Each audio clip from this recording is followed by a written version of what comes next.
Saya akan menjelaskan tentang krisis ekonomi dari tahun 1998 dan krisis ekonomi 2008, krisis ekonomi 2020 dengan masa COVID-19.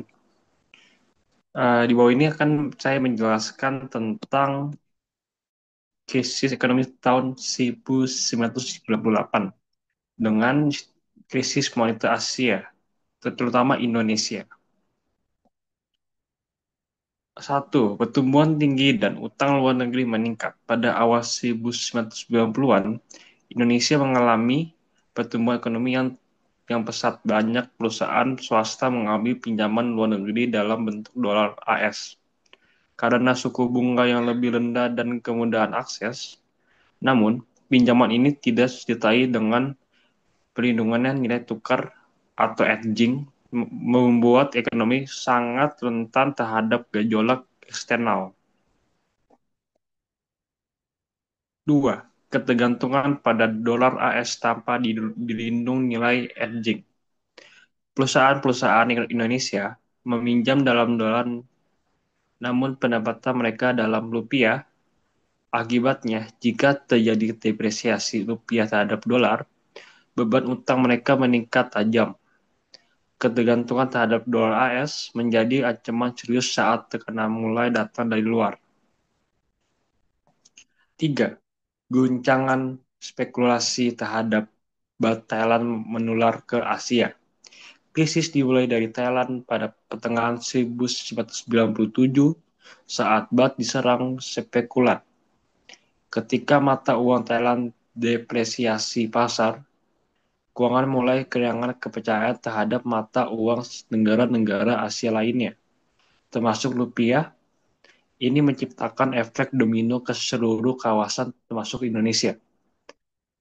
Yang keempat adalah panik atau nilai tukar anjlok, modal asing keluar, inflasi tinggi. Nilai tukar rupiah terjun bebas dari sekitar 2.400 rupiah per USD menjadi lebih dari 16.000 rupiah per USD. Investor asing menarik dana mereka menyebabkan kekeringan likuiditas, kehancuran pasar keuangan agar harga barang-barang naik drastis atau hyperinflasi dan daya beli masyarakat anjlok. Kelima, krisis penuh bank kolaps, PHK massal, krisis politik, ke reformasi.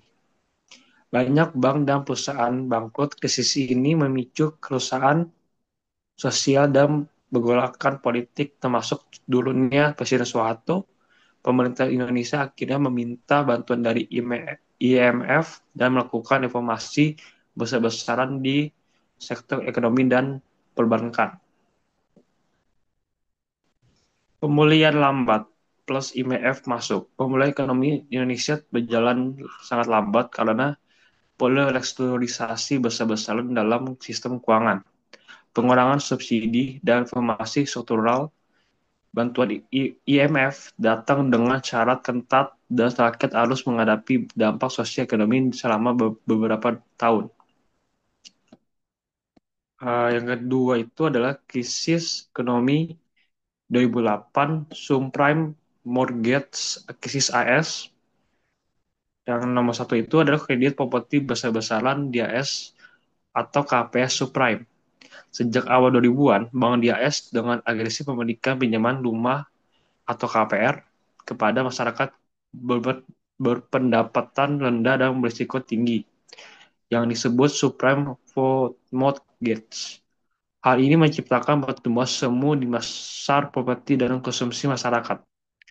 Nah, yang nomor kedua adalah harga peluang naik, jadi bubble aset produk derivatif menyebar.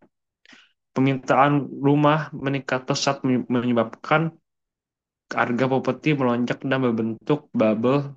Lembaga keuangan mulai menjual produk derivatif yang didasarkan pada kredit perumahan ini, menyebarkannya ke seluruh dunia.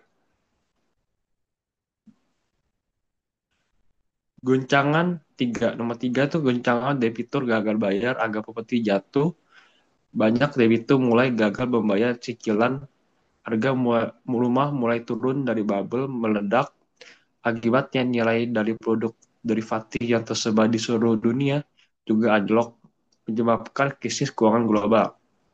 Nomor 4, krisis penuh. Bank besar bangkrut, pasar jatuh, ekonomi global terpukul. Bank-bank besar seperti Lehman Brothers bangkrut, kepercayaan pasar anjlok, dan pasar saham terjun bebas. Negara-negara di seluruh dunia mengalami dampak karena produk derivatif ini telah menyebar secara global melalui pasar keuangan internasional.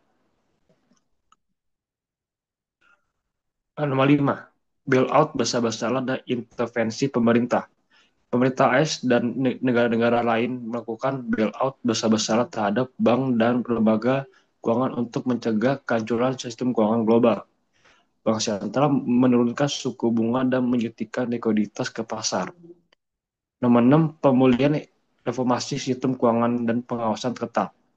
Pada krisis, pemerintah memperketat regulasi sektor keuangan, termasuk mengawasi produk derivatif yang mengatur kembali ke lembaga pemerintah. Pemulihan berjalan relatif stabil dalam beberapa tahun, meskipun tetap meninggalkan dampak jangka yang panjang, seperti meningkatkan ketimpangannya. Krisis ekonomi tahun 2020 dari pandemi COVID-19 secara global. Nomor satu, ekonomi global stabil, namun ada utang tinggi dan risiko tersembunyi. Sebelum tahun 2020, ekonomi global sedang tumbuh stabil, tetapi diwarnai dengan akumulasi utang tinggi, pasar keuangan yang rapuh, dan ketergantungan tinggi terhadap rantai pasok global. Banyak negara merasa aman, padahal secara struktural rentan terhadap guncangan mendadak. Dua, guncangan mendadak wabah COVID-19 menyebar secara global. Pada awal 2020, virus COVID-19 menyebar dari China ke seluruh dunia. Negara-negara melakukan lockdown, penutupan pembatasan, dan pembatasan aktivitas menyebabkan penghentian aktivitas ekonomi secara mendadak. Nomor 3, lockdown pembatasan aktivitas dengan permintaan produksi macet. Industri transportasi, pariwisata, dan layanan publik berhenti. Permintaan konsumen turun, pasokan terganggu, banyak bisnis kecil hingga besar kehilangan pendapatan, ekonomi global terhenti total. Nomor 4, krisis global, PHK massal, resesi, pasar jatuh, stimulus besar. Banyak negara mengalami resesi teknikal, pengangguran melonjak tajam, pasar keuangan global anjlok di awal 2020. Pemerintah dan bank sentral merespon dengan stimulus fiskal dan moneter terbesar dalam sejarah dalam bansos suku bunga 0%, quantitative easing. Nomor 5, pemulihan cepat vaksinasi, adaptasi digital, bantuan sosial berbeda dengan krisis sebelumnya. Pemulihan tahun 2021 sampai 2022 berlangsung lebih cepat berkat vaksinasi massal, teknologi digital, WFH, e-commerce, dan kecepatan respons pemerintah. Namun, krisis ini meninggalkan efek jangka panjang seperti inflasi tinggi dan utang publik besar. Kita masuk ke perbandingan Federal Reserve versus Bank Indonesia. Ini aspek-aspeknya, negara didirikan, tujuan utama suku bunga acuan, struktur utama saat ini, independensi, rapat kebijakan, pengawasan fungsi tambahan. Ini semua nanti saya akan jelaskan di bawahnya.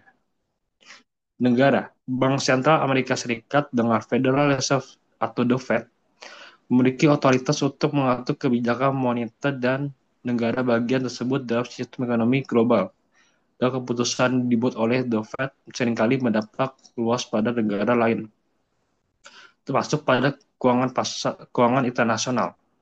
Bank Sentral Republik Indonesia adalah Bank Indonesia, menjaga stabilitas nilai rupiah dan mengawasi sistem pembayaran dan kebijakan Indonesia adalah tugas utamanya. BI memiliki peran strategis yang signifikan dalam melindungi perekonomian nasional, terutama dalam menghadapi inflasi, pelemahan rupiah, dan keadaan global.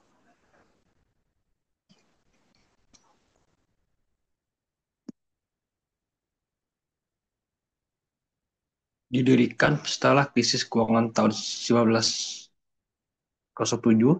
Federal Reserve Act ditetapkan untuk mendirikan pada tahun 1913, sementara sistem pembankkan Amerika Serikat sangat tidak stabil dan sering mengalami bank run. Federal Reserve didirikan sebagai solusi untuk membangun sistem moneter yang lebih fleksibel, stabil, dan aman.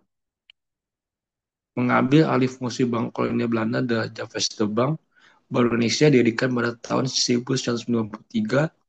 Pada tahun 1999, setelah krisis moneter Asia, Bank Sentral Internasional diatur oleh melalui UU nomor 23 tahun 1999. Undang-undang ini memperkuat kemandirian bank sentral dan dari pengaruh pemerintah dan politik reformasi ini menjadi momen penting dalam sejarah bisnis informasi. Tujuan utamanya, Federal Reserve Amerika Serikat memiliki mandat ganda dari Kongres AS, yaitu menjaga stabilitas harga dan mengontrol inflasi, menjaga tingkat pengangguran yang rendah dengan mencapai lapangan kerja yang paling tinggi, menjaga stabilitas sistem keuangan adalah hal yang seringkali disebutkan. Menjaga stabilitas nilai rupiah adalah tujuan utama Bank Indonesia dan upaya ini mencakup stabilitas harga barang dan jasa berdasarkan inflasi, nilai tukar rupiah terhadap mata uang asing yang stabil. Suku bunga acuan. Suku bunga Federal Fund adalah tingkat bunga yang ditetapkan oleh Federal Reserve, yang merupakan tingkat bunga yang ditetapkan antar bank untuk pinjaman jangka pendek. Untuk memonitor likuiditas dan inflasi, BI menggunakan suku bunga acuan BI 7D Reserve Repo Rate atau BI 7D RRR. Struktur utama, The Fed Board of Governors 7 orang ditunjuk oleh Presiden AS berbasis di Washington DC. 12 Federal Reserve Bank regional beroperasi secara semi-independen melayani wilayah-wilayah ekonomi tertentu.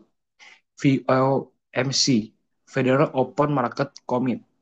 Komite utama mengambil kebijakan moneter suku bunga operasi pasar terbuka, terdiri dari Board of Governors plus presiden dari beberapa bank regional. Bank Indonesia dipimpin oleh Dewan Gubernur, terdiri dari 1 gubernur, 1 deputi gubernur senior, 4-5 deputi gubernur. Gubernur saat ini, Federal Reserve Gubernur saat ini adalah Jerome Powell. Di masa jabatan hingga Mei 2026, ia sebelumnya menjabat di sektor swasta dan menjadi tokoh penting dalam penanganan dampak ekonomi COVID-19. Bank Indonesia Gubernur ini saat ini adalah Peri Warjio, menjabat sejak 2018 dan terpilih kembali untuk periode kedua hingga 2028. Ia dikenal secara aktif, stabilitas, nilai tukar dan inflasi di tengah tantangan global. Independensi. The Federal Reserve secara hukum independensi di legislatif dan eksekutif sehingga Presiden Afrika Serikat tidak dapat pemerintah Federal Reserve secara langsung, namun Federal Reserve tetap bertanggung jawab kepada Kongres AS, terutama melalui laporan dan sidang dengar pendapat rutin.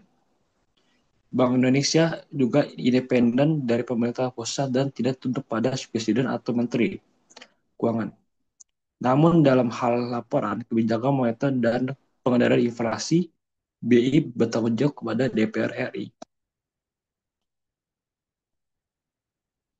Rapat kebijakan, The Fed menggelar FOMC sebanyak 8 kali dalam setahun untuk meninjau data ekonomi, inflasi, dan suku bunga.